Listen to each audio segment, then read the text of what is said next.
नमस्कार, आप देख रहे हैं बोले भारत। यूपी की सुर्खियों में एक बार आपका फिर स्वागत है। मैं खुशी और मेरे साथ हैं अनुराग जी। एक बार फिर बातचीत शुरू करते हैं यूपी की खास बड़ी खबरों पर। जैसे कि अनुराग जी, आप जानते होंगे कि अयोध्या के राम मंदिर चढ़ावे को लेकर दिन के दिन विवाद बढ़ता ही जा रहा है, लोगों के स्टेटमेंट आ रहे हैं और इसी बीच एसआईटी जो है वो राम मंदिर के चढ़ावे को लेकर जांच कर रही है और एक दो दिन के अंदर में सीएम योगी आदित्यनाथ को रिपोर्ट भी सौंपी जाएगी। खुशी, ये राम मंदिर चढ़ावे का विवाद तो चल ही रहा है, काफ़ी दिन हो गए इसको। कल सीएम योगी अयोध्या में थे और इसको लेकर इन्होंने कहा था कि एसआईटी दूध का दूध और पानी का पानी कर देगी थी। सख्त तेवर थे उनके और उन्होंने ये भी कहा था कि 500 साल इंतज़ार किया है तो 15 दिन और कर लीजिए। उसके बाद अखिलेश यादव का एक तंज भी आया। उन्होंने कहा कि दूध का दूध और पानी का पानी नहीं करना है, सोने का सोना और चांदी का चांदी करना है। तो इसको लेकर विवाद बढ़ रहा है, कुछ चर्चाएं शुरू हो गई हैं इस पर। दरअसल आधिकारिक तौर पर तो कुछ कहा नहीं जा रहा है, कोई एफआईआर नहीं हुई है इस पर अभी तक।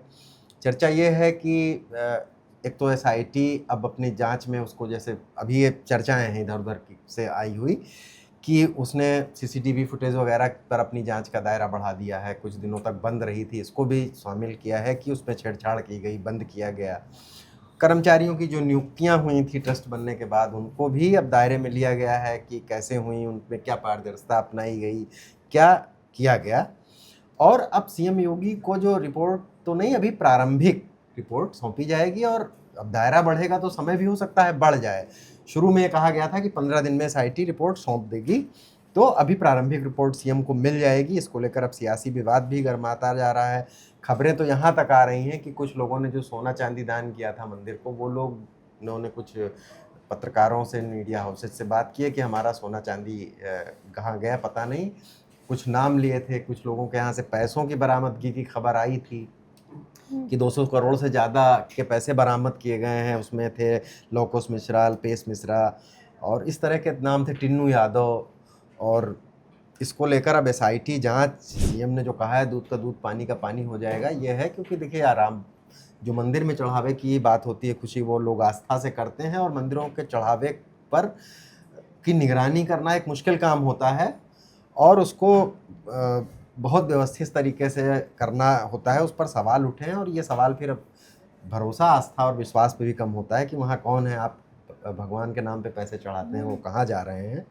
तो एसआईटी प्रारंभिक जांच में क्या कहती है ये है। और बाकी अखिलेश यादव ने फिर तंज किया है, विपक्ष को पास ये मौका मिला है। और अखिलेश यादव का बराबर ट्वीट आया है, उन्होंने यही लिखा है, तमाम बातें लिखी हैं जो कि सीएम के बयान से संबंधित हैं और वो लिखा है उस पर तंज करते हुए कि दूध का दूध और पानी का पानी नहीं करना है, चांदी का चांदी और सोने का सोना करना है।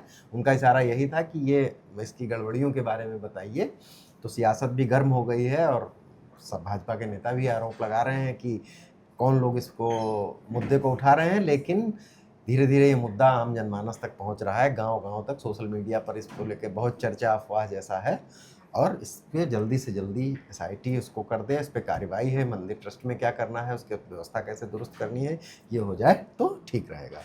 दूसरी बड़ी खबर है नीट पेपर को लेकर। कल देश भर में नीट का पेपर होने वाला है। इसको लेकर आज देश भर के सभी केंद्रों पर और यूपी के सभी केंद्रों पर मॉक ड्रिल कराया जा रहा है। और इसी बीच जो सीजीपी है, कॉकरोच जनता पार्टी, उसने एक बार फिर दिल्ली के जंतर मंतर पर प्रदर्शन किया है और लोगों से थाली और चम्मच ले आने की अपील की है। हाँ, सीजीपी की इधर बीच में बहुत सुर्खियों में थे, सीजीपी आई। खैर, सीजीपी का प्रदर्शन अपनी जगह है। थाली और चम्मच लाके वो धर्मेंद्र प्रधान जो कि शिक्षा मंत्री हैं, उनके इस्तीफे की मांग कर रहे हैं क्योंकि और जो लोग नीट पेपर में जिनके बच्चे अपनी जान गंवाए हैं, उनको प्रधानमंत्री को पत्र लिखकर 1-1 करोड़ रुपए की इस तरह के मुद्दे हैं। ये पूरा एक सोशल मीडिया मूवमेंट जैसा है वो सीजीपी का काम। तो उनके मुद्दे हैं और वो तमाम तरह की रोचक बातें लिखते हैं, इस तरह से ह्यूमर क्रिएट करते हैं, लोगों को बुलाते हैं।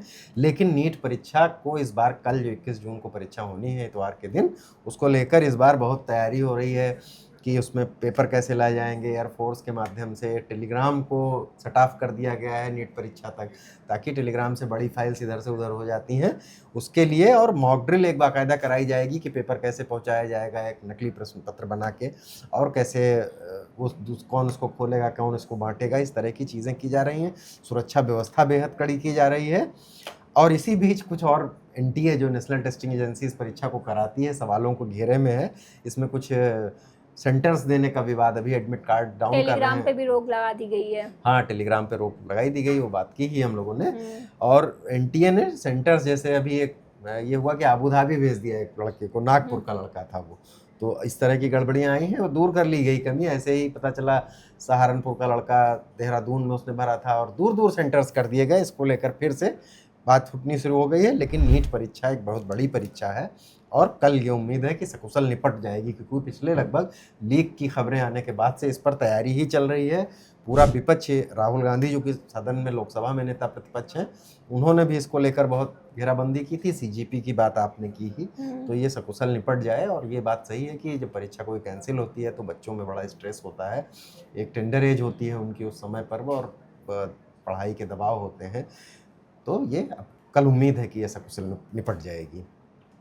और एक बार फिर ओम प्रकाश राजभर ने अखिलेश यादव की जो पार्टी को लेकर लगातार चर्चाएं चल रही है कि पार्टी में टूट की बात, इस पे लेकर हाँ, फिर खुशी ट्वीट इसमें किया है ओम प्रकाश राजभर ने। राजभर साहब कहते रहे थे, पहले उन्होंने कहा था कि सपा में बड़ी टूट होने वाली है, उसके बाद एक बाउंडर मच गया पूरे प्रदेश की सियासत में और हमले शुरू हो गए। फिर संजय निषाद ने कहा, फिर केशव मौर्य ने कहा, और फिर समाजवादी पार्टी के सांसदों ने मानसिक विक्षिप्त कहना शुरू किया राजभर को। और वो कहने लगे कि राजभर तो अखिलेश यादव के, चर्चाएं हुई कि अरुण राजभर जो कि उनके बेटे हैं, वो अखिलेश यादव से मिलने गए थे और चाहते थे कि उनकी पार्टी का विलय करा लिया जाए, गठबंधन कर लिया जाए, इसलिए आरोप लगा रहे हैं।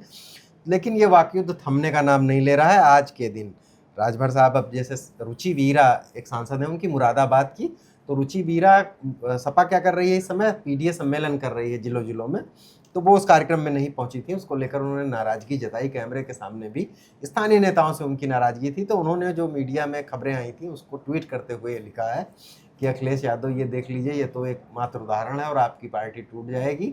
और उसमें एक बड़ी दिलचस्प बात उन्होंने ये लिखी है खुशी, कि शीतकालीन सत्र आने वाला है, अभी जो है मानसून सेशन आने वाला है लोकसभा का, उसमें उन्होंने एक बात ये लिखी कि आप जो है कर्नाटक के जिस रिसोर्ट में भेजने की सोच रहे हैं वहाँ ये लोग जा नहीं पाएंगे, पार्टी तो टूट के रहेगी। अब फिर अभी सपा भी इस पर को लेकर हमला होगी, जिनमें उन्होंने बलिया के एक सांसद ने सनातन पांडे का नाम लिया था।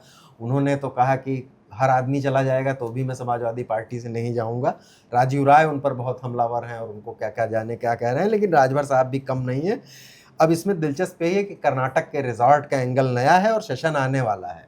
इसमें एक चर्चा ये है कि शायद महिला आरक्षण बिल के लिए 362 सांसद चाहिए होते हैं, उसके लिए ये अभी शिवसेना का उद्धव गुट के 6 सांसद आए थे एनडीए में, तृणमूल कांग्रेस में एक बड़ी टूट हुई और इधर आए थे, तो उस सबसे इसको जोड़ा जा रहा है। अब इसमें कितनी सच्चाई है क्या है, लेकिन राजभर और सपा का वाकयुद्ध जारी है कहना चाहिए, क्योंकि अखिलेश यादव बोलते भी हैं तो रावपी राजभर का नाम नहीं लेते हैं कभी, वो प्रेस कॉन्फ्रेंस और ट्वीट में अपने। हाँ, राजभर साहब अखिलेश यादव पे ट्वीट में लिखते रहते हैं और बोलते रहते हैं।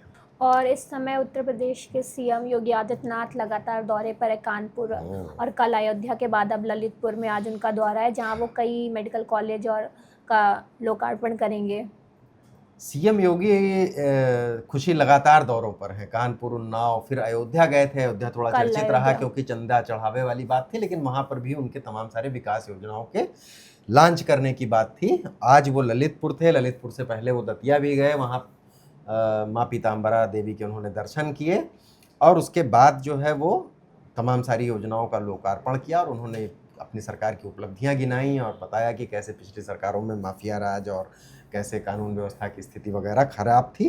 तो ये जो लगातार उनके दौरे हैं, चुनावी साल है, ये तैयारी है और लगातार योजनाओं का हर जगह 500, आजमगढ़ गए थे, उससे पहले अयोध्या के साथ गोंडा भी गए थे, तो ये सिलसिला जारी है। अगले दिन कहीं ना कहीं हर जिले के दौरे पर हैं और ऐसा लग रहा है कि जल्द ही वो उत्तर प्रदेश के लगभग सभी जिलों में कुछ योजनाओं के लॉन्चिंग और उसको लेकर पूरे उत्तर प्रदेश भ्रमण हो जाएगा सीएम का। तो ये भारतीय जनता पार्टी की चुनावी तैयारियों से भी जोड़कर देखा जा सकता है। चर्चा ये भी थी कि जल्दी चुनाव हो सकते हैं, तो इसको लेकर इस तरह की चीज़ें तेज हो गई थी। अयोध्या जाना उनका थोड़ा ज़्यादा चर्चित हो गया था आज, लेकिन वो ललितपुर में थे। और अब मौसम पे बात कर लेते हैं। अभी भी यूपी में भीषण गर्मी का कहर लगातार बना हुआ है और कहा जा रहा है कि 22 से 30 जून के बीच मानसून आ सकता है। हाँ, खुशी, मानसून देर हो रही है अब मानसून आने में।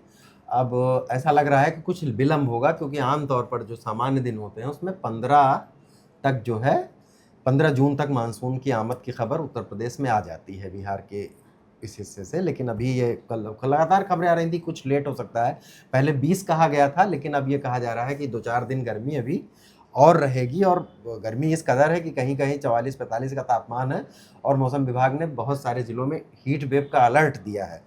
तो अभी 25 की डेट फिर मौसम विभाग येलो कह अलर्ट रहा है, जारी किया येलो है, अलर्ट जारी किया है कि गर्मी से बच के रहिए, हाइड्रेट रहिए वगैरह वगैरह। तो मानसून जिसमें में उन्नाव, सीतापुर हाँ कुछ जिले शामिल हैं। हाँ बिल्कुल, मानसून आने की जो बात है कि मानसून आएगा, क्योंकि अब मानसून केवल गर्मी से राहत नहीं देगा, अब तो धान की फसल का सीजन शुरू हो रहा है, और ये मानसून जो आता है ये पूरे उत्तर प्रदेश क्या पूरे भारत की खेती के लिए बहुत ज़रूरी होता है। इस बार कहा जा रहा है कि औसत से थोड़ा कम रह सकता है मानसूनी बारिश, तो ये थोड़ी चिंता की बात है, लेकिन पहले तो मानसून आए और बारिश शुरू हो। यूपी की सुर्खियों में आज इतना ही। कल फिर मिलेंगे यूपी की खास बड़ी खबरों के साथ। तब तक के लिए आप देखते रहिए बोले भारत। नमस्कार। नमस्कार।